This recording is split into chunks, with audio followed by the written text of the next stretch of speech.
में उम्मीदवार महुआ माझी में भी आपको बता दें कि बाइक रैली निकाली और लोगों से इंडिया अलायंस को वोट देने की अपील की। तो इस दौरान महुआ माझी ने कहा कि बाइक रैली में रांची की जनता खुद शामिल हुई है। हमारे यहाँ भाड़े के लोग नहीं बुलाए जाते, बल्कि हमारे यहाँ उत्साह के साथ लोग हमारे साथ शामिल होते हैं। और इन सब के बीच हैरान कर देने वाली बात यह है कि बाइक रैली के दौरान एक भी कांग्रेस का झंडा देखने को नहीं मिला।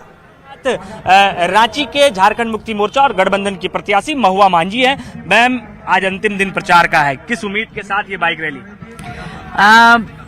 बस प्रचार पूरा हो चुका है। लास्ट आज के बाद फिर तो कल डोर टू डोर है और बाइक रैली यही है जनता को बताने के लिए कि हम आ रहे हैं आपकी सेवा में। और जनता का जो विश्वास हमने अपनी आंखों में देखा है, अपनी पार्टी और महागठबंधन पर देखा है, उसके लिए उनका आशीर्वाद लेने के लिए ये जो है बाइक रैली है। कि तमाम जो गठबंधन दल के लोग हैं वो अपने अपने तरीके से चुनाव प्रचार करने के लिए यहाँ पहुंचे हैं। आपको राजद का झंडा दिख रहा होगा, झारखंड मुक्ति मोर्चा का झंडा दिख रहा होगा। ये इस वजह से क्योंकि गठबंधन की ओर से ये रैली निकाली गई, लेकिन इसमें कांग्रेस का झंडा आपको नहीं दिख रहा होगा। लेकिन कांग्रेस के एक नेता हमारे साथ है। भैया, क्या है, कांग्रेस नाराज है क्या? नहीं, ऐसा कोई बात नहीं है। हम लोग गठबंधन धर्म निभा रहे हैं, लेकिन अभी हमारे पास अब जैसे कि गौरव उरव आ चुके हैं, 10, 15, 20 लड़के आ चुके हैं। वो लोग झंडा बैनर लेके आ रहे हैं, लेकिन भी झंडा नहीं दिख रहा। नहीं, हाँ, ये चीज अभी जस्ट हम लोग देखा और हमारे पास शॉर्टेज था। लेकिन हमारे गठबंधन के जो भी क्षेत्र के जो भी कांग्रेसी नेता हैं वो है ना पहुंच चुके हैं। देखिए, उत्साह तो क्या कहे कि मतलब मने ने बुला रहा है, बहुत उत्साह है। और इस बार हम लोग फुल बहुमत में सरकार बना भी रहे हैं, इसलिए हम एडवांस में झारखंड की जनता को बधाई देना चाहते हैं और लड्डू खाने के लिए रेडी रहे, बस यही करना चाहते हैं। बिल्कुल, ये कार्यकर्ता हैं और इनके अंदर ये उत्साह है कि इस बार हम लोग सरकार बनाएंगे। लेकिन अगर आप देखें कि चारों तरफ से जो भी पार्टियां प्रचार प्रसार कर रही है, उनके अपने अपने दावे रहे हैं। कैमरा पर्सन उमेश के साथ गौरव झा, न्यूज़ 18 रांची। झारखंड विधानसभा चुनाव के पहले चरण का मतदान देखिए 13 नवंबर को होने जा रहा है और चुनाव प्रचार के आखिरी दिन बिहार के डिप्टी सीएम विजय कुमार सिन्हा जमशेदपुर पहुंचे। उन्होंने जमशेदपुर पश्चिम से एनडीए प्रत्याशी सरयू राय के लिए प्रचार प्रसार किया और जीत का दावा करते हुए हेमंत सरकार पर जमकर हमला बोला।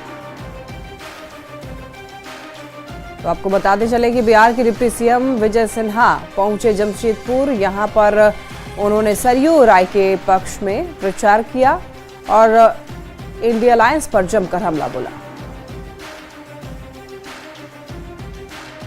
पहले फेज का 13 नवंबर को मतदान है और उसको लेकर तमाम दिग्गज नेताओं का दौरा जो है वो जमशेदपुर शहर में हो रहा है।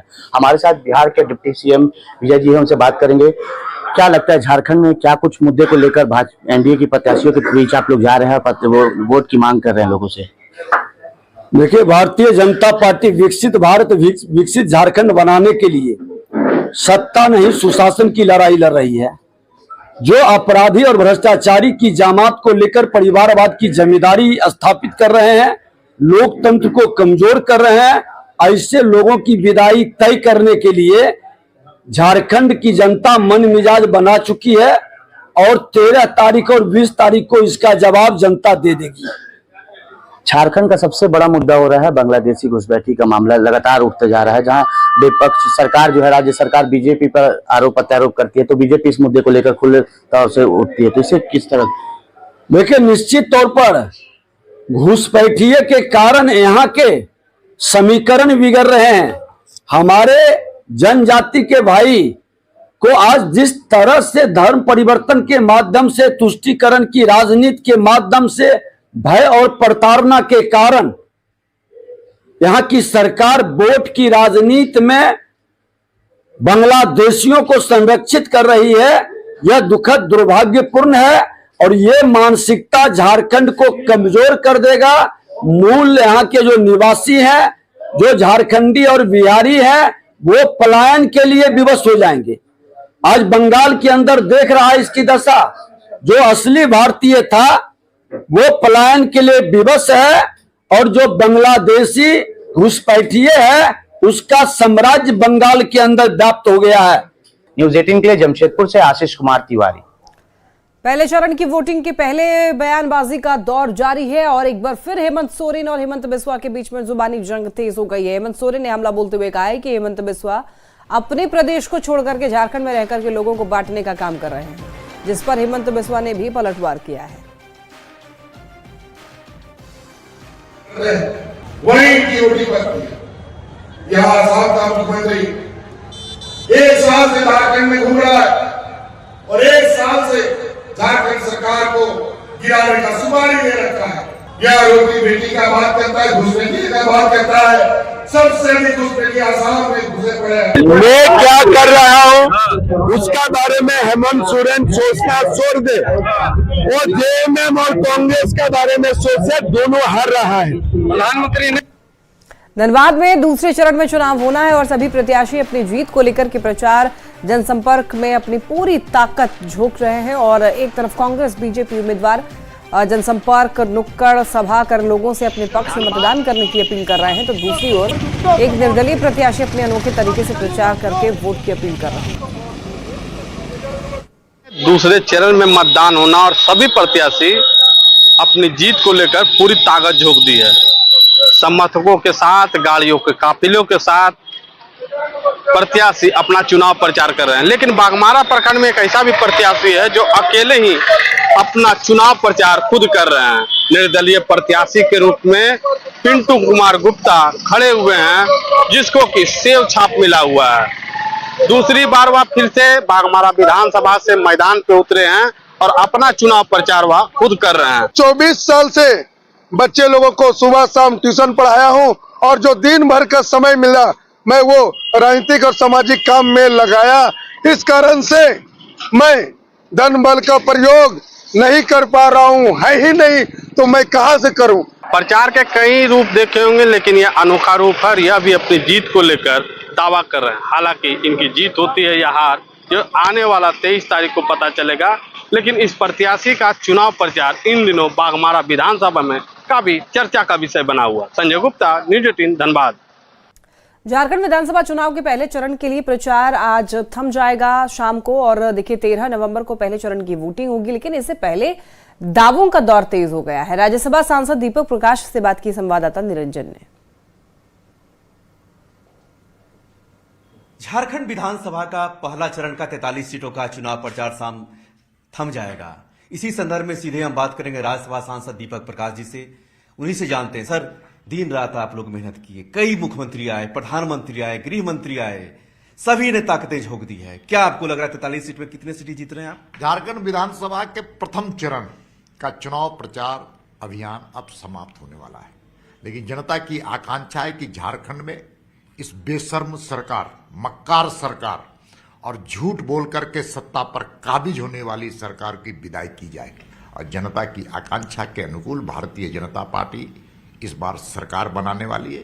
झारखंड का गठन भारतीय जनता पार्टी की सरकार अटल जी ने किया था, इसका विकास भी मोदी जी ही करेंगे, ये भी लगभग तय।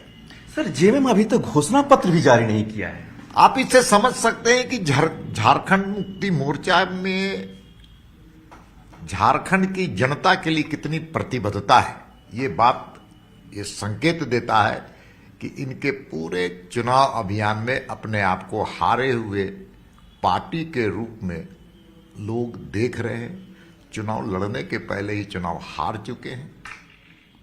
चलिए, ये थे हमारे साथ दीपक प्रकाश। आज शाम 43 सीटों पर पहला चरण का प्रचार का शोर थम जाएगा। अब देखना यह है कि 13 तारीख को जो मतदान होना है वह मतदाता का क्या रुख रहता है, ये आने वाला वक्त ही तय करेगा। कैमरामैन उमेश के साथ निरंजन, न्यूज 18 रांची।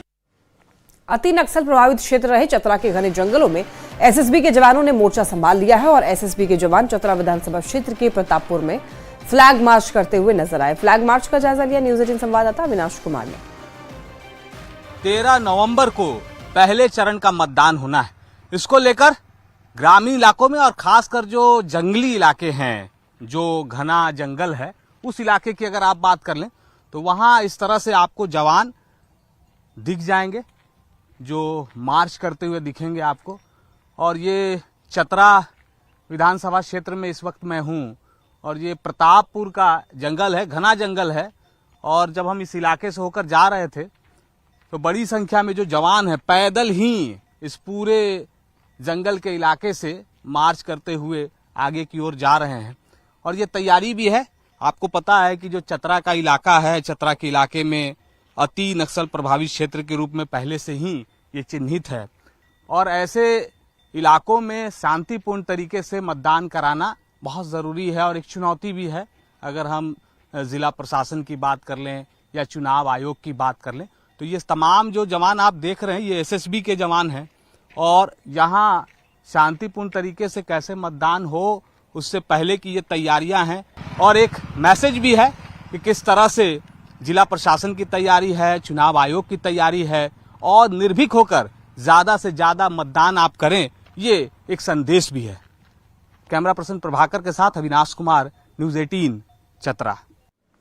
गुमला के अति नक्सल प्रभावित क्षेत्र के लिए मतदान कर्मियों को हेलीकॉप्टर से भेजा जा रहा है। 24 मतदान केंद्रों के लिए 54 मतदान कर्मियों को सेना के हेलीकॉप्टर से गुमला और लोहरदगा के मतदान केंद्र तक पहुंचाया जाएगा। सुबह 9:30 बजे से ही मतदान कर्मियों को भेजने का सिलसिला शुरू हो गया है और देखिए मतदान कर्मियों में भी उत्साह देखने को मिल रहा है।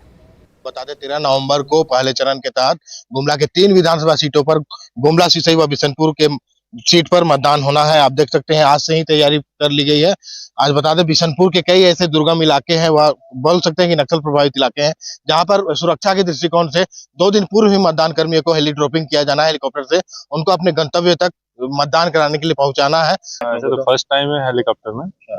Okay, no problem. ऐसा लगेगा वहाँ पे जाने का पूरी तैयारी तो जाने के बाद पता चलेगा, तैयारी तो पूरा है। मेरा गवर्नमेंट मिडिल स्कूल हापुड़ में पड़ा है, हाड़ुप में। ऐसा लग रहा है हेलीकॉप्टर से चुनाव कराने कोई दिक्कत नहीं। इससे पहले भी हम चैनपुर ब्लॉक में हेलीकॉप्टर से जा चुके हैं 2005 में।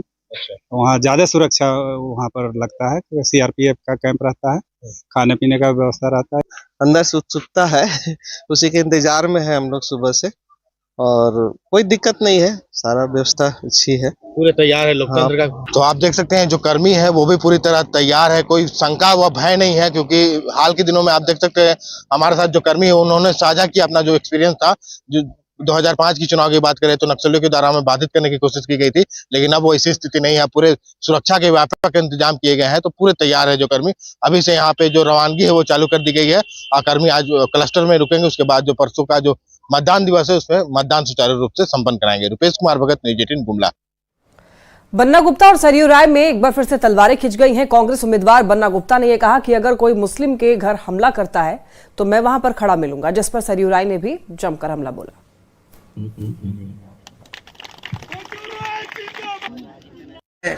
आप कह रहे हो लड़ाओगे, कटाओगे, बटाओगे, तुम कटाओ और बटाओ।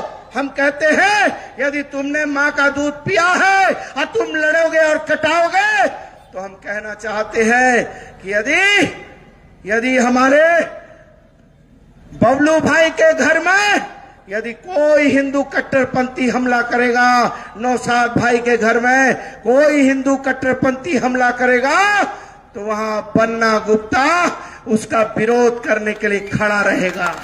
इसीलिए उनका एक वीडियो वायरल हुआ जिसमें उन्होंने कहा है कि अगर हिंदू हमला करते हैं मुसलमानों पर तो मुसलमानों के पक्ष में मैं सीना तानकर दीवार बनकर खड़ा रहूँगा। तो ये समझ में नहीं आ रहा है कि जिहादी मानसिकता है। जिहादी मानसिकता को लेकर सोनारी जमशेदपुर पश्चिम विधानसभा में, खास करके सोनारी में कोई सफल तो नहीं हो सकता है। बड़कागांव विधानसभा बेहद रोमांचक मोड़ पर आ पहुंचा है। समय के साथ उम्मीदवारों के बीच जुबानी जंग भी तेज हो गई है। बीजेपी के रोशन लाल चौधरी ने अंबा प्रसाद पर आरोप लगाया है कि उन्होंने क्षेत्र को बर्बाद कर दिया, तो कांग्रेस उम्मीदवार अंबा प्रसाद का कहना है कि एक बार भी झांकने तक नहीं पहुंचते हैं रोशन लाल चौधरी। बड़कागांव विधानसभा में इस बार परिवर्तन की लहर है। पूरी जनता बड़कागांव की लगातार 15 वर्षों से एक पार्टी, एक परिवार से परेशान है। माँ बाप के नाम से आंसू बहाकर, धोखा देकर विधायक बने और पूरे बड़कागांव विधानसभा के लोगों को धोखा देने का काम किया। और जो ये चुनावी मैदान में जो आके जो एनडीए के लोग अपना सक्रियता दिखाते हैं, वो जनता के समस्या को लेकर कभी इनकी सक्रियता नहीं दिखती है। और इसी के साथ इस बुलेटिन में इतना ही। तमाम खबरों के लिए आप देखते रहिए न्यूज़ 18।